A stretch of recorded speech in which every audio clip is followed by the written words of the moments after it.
I'm Captain Oct. Stanford with Texas Fish Tips. It's your weekly fishing report. Okay, guys, out here at the end of these jetties, either jetty. It doesn't seem to matter. Sometimes you catch fish on one side, sometimes they're on the other one, but I've been doing the best on the inside of the north jetty. Just before you get to the very end of the jetty, about 30 foot of water, we've been dropping some mullet down there, cut mullet, cut menhaden. If you can get some fresh that you catch yourself and it's nice and crispy and bloody, that is the best. Shrimp works until the other perch and everything else gets in there, but there's lots and lots of fish. We've catching trout, we've caught flounder. Just about everything you want is right there. I've seen a lot of tarpon moving around in there. The south jetty, the same way on the inside.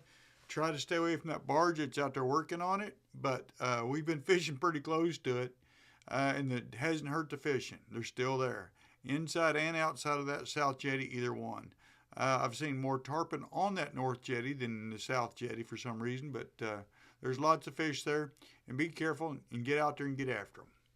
All right, over at the old Fina docks, right down through early morning, there's been a lot of big sand trout. Catching them on cut menhaden. There's also some bull reds. If you drop crab down there, they seem to like crab. Live finger mullet and live croaker catches them too. So just about everything. If you get up on those rocks right on these walls, right down through here, there's been some nice trout. Artificial's been working, also free line shrimp. But if you use shrimp, be ready because them perch and everything else will eat you up. The trout will eat it. Also, if you'll get out here on this little right here in Channel View Apartments, it's been holding some nice redfish and trout down through on cut mullet. Croaker, you're still catching some nice trout, not a whole bunch. Free line shrimp seems to work pretty good too. But there's all kinds of fish moving in and out of these jetties down through here. Over in Dagger Point, these rocks all down through has been holding some nice redfish. Get out in the deeper water, there's been some trout if you throw croaker, or a popping cork with shrimp's been working too. There's been schools of jacks in there, and there's also been some schools of menhaden down through here. Just about everything in the world. Out here on the end of Pelican Point, there's been holding some nice trout on those rocks right out there. Be careful. Sometimes that water's up high. You can't find those rocks. You have to go real slow and just fish them really close. Free lines for shrimp has been working the best for me. Also out here, they've been putting some more rocks right here in this end of Pelican. Be careful. Also, you guys that's fishing at Sharkathon this weekend, y'all get out there on pins.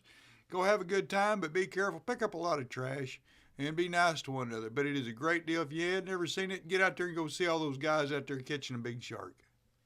All right, over on this Portland shoreline, there's several piers all up and down through here. Been holding some nice trout. They're scattered. There's just not big concentrations of them, but there is trout on them. Free line shrimp has been working best for me. You can use a croaker, piggy perch will work, but artificial works. Any of these down through, and also some of these old piers, you can throw some shrimp up next to there. There's been a few sheep's head and some black drum mixed in there with them. Now, if you'll get on all the way out here at Indian Point, there's been some more trout down through here, and right down through these newly planted rocks right down through this whole dam that they did. It's been holding some nice fish. If you get out here in Corpus Christi Bay, any of these wells that are way out in here, especially on this side of the ship channel, the bigger ones seem to be holding more trout than the little ones. But don't skip them. If you're not catching fish, move to the next one. If you don't get anything about 15, 20 minutes. Free line shrimp with a split shot's been working the best for me. It catches just about everything. We catching triple tail. There's a few pompano even mixed out there. Lots of sand trout. If you're not catching any fish, move to the next one or move to the other side of that rig. Experiment, see where they might be, but also New Penny, Berkeley Gulp on a jig has been working pretty good too if you can't catch them on the live bait. Thanks for watching. I'm Captain Oct. Stanford.